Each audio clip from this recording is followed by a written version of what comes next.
Busted. The reviews are in. Awesome. You wanted more Joe Concha. And we heard you.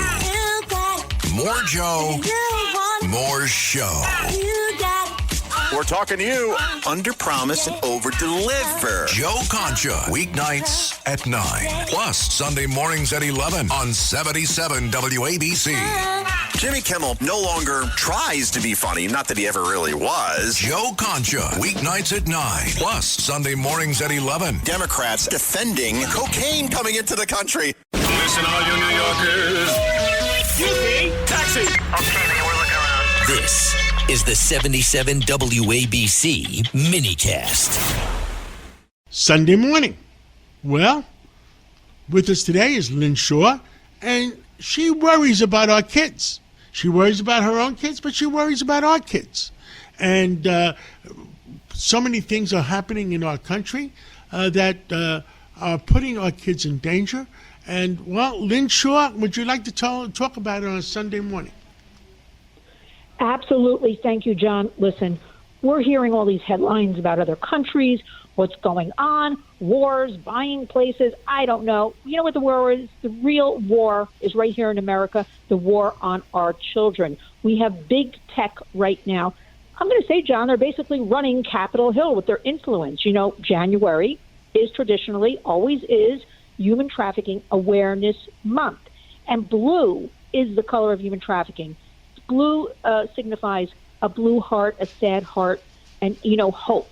We want hope as well, right? We always throw the hope into the sad hearts and things like that. So we've had a lot of hashtags this month, and we've had ribbons and solemn statements, and we've even had buildings around the country being lit up in blue. But I'll tell you, while the politicians are doing all of this, John, and lighting buildings, big tech has been lighting up Capitol Hill with something far more powerful than awareness, and it's called cash. It's called money.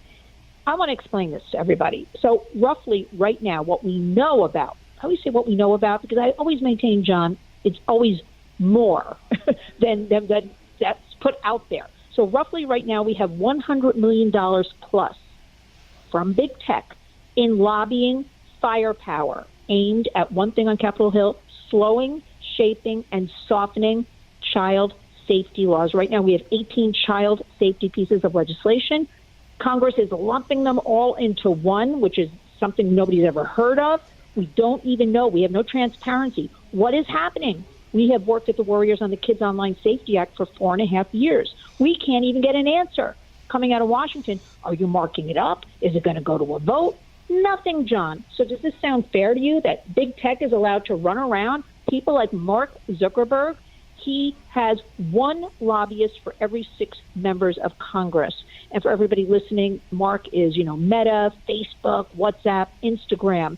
So we want everybody to understand and let this sink in. They are pouring bags, loads of cash into this lobbying. We who work on human trafficking, child safety, we don't have that kind of money to pour into anything, but what we have is truths and facts.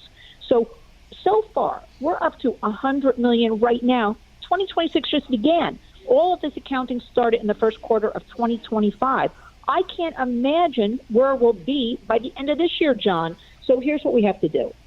All of this work, we always say, is bipartisan. It truly is. It truly is supposed to be so. We are Americans. We want the best for our kids, our grandkids. We don't want big tech, and we're fighting so hard. I don't know what we have to do. I'm standing in Times Square. I'm standing on Capitol Hill. I'm all over the country with other great people working on all of this, and big tech is getting away. It's like, money talks, crime walks. So what are we going to do about it? I'm going to go back to my list that I usually talk about, and that is everybody has to get involved. I truly mean this because community creates change is our Warriors hashtag. So you must be aware of what's going on. Contact House.gov, Senate.gov. Simply put, what are you doing? Find out who your legislative representative is. It's very you put in your zip code, and it tells you who represents you if you don't know.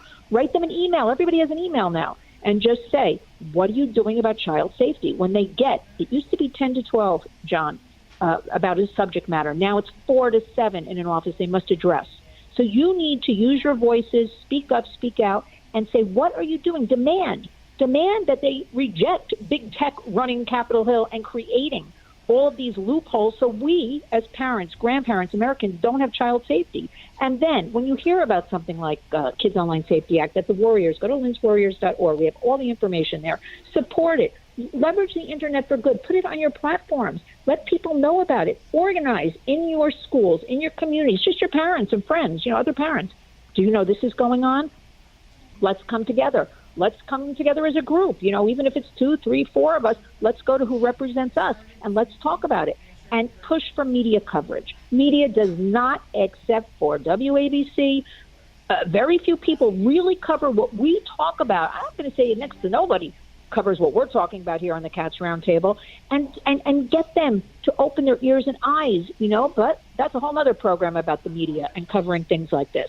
And you know what, everybody, very basic, vote with your attention and money. No and support platforms that refuse all of this anti-child safety. Who in their right mind? And you know what? Demand that, we're going to educate each other. We're going to get together, because the more the public knows, and it sounds very simple, but I talk to people every single day in America, and they don't seem to know this is going on. And there are a lot of tools and resources, again, listed out. Go to lynswarriors.org. A lot of great people and a lot of ethical tech people working on these issues, but you don't hear about them. And they are demanding as well on Capitol Hill that enough is enough. And you know what? That we band together, we come together, we speak up, we speak out, and know your rights, all in the name of safety for our children, our grandchildren, and all Americans. It's really a national security threat. That's the most important thing to a lot of us, Yes. It's the only thing, John. I mean, really, our future, our children, our grandchildren, our future American, adults and leaders. And what is it going to be in 5 years? I come on the show every week, and every week the fight is harder with the AI, the artificial intelligence. We have a coalition in Washington. We're constantly working behind the scenes. Again, bipartisan, right? Nobody wants to listen about child safety. Why, John? Why? I don't know, and that's the most important thing. And that's I'll tell you, I spoke to Secretary. Secretary Kennedy this week, and I thanked him for everything he's doing for our kids in making them eat better product. That's a start. We need healthy kids, but you know what? As far as food, even, we need healthy minds, right? The internet has polluted the minds of everybody, and especially children who have grown up 30 and under the internet bubble. The minds have been polluted. So you know what? The hopeful message is we really do have now pushback where kids themselves, you don't hear a lot about this, teenagers, kids in college, a little bit older, 25, putting down the phones, getting landlines, a whole group on Long Island, the parents all banded together. They bought their kids for Christmas landlines. So no teenagers, no cell phones. They're doing great. We have the bell-to-bell program across the United States in many different school districts, and that means no cell phones in the classrooms during the school day. Doing great. So there is a lot of hope, but we have to know about it, and then we have to act upon it. That's it. Community. Lynn Shaw, thank you so much for calling in today, and we'll catch up with you again soon. Thanks, John. We'll talk soon. Every week, the Payne family cuts straight to the real financial story. The one question, Bob, everyone's asking is, are we in an artificial intelligence bubble? You've been through boom and bust. What do you think? No hype, no myths. Just what actually matters to your money. Does feel very similar to what we experienced in the 90s. Where are we, though? Are we in 1995, 1997, 1999? Listen to the Pain Points of Wealth on the Red Apple Podcast Network.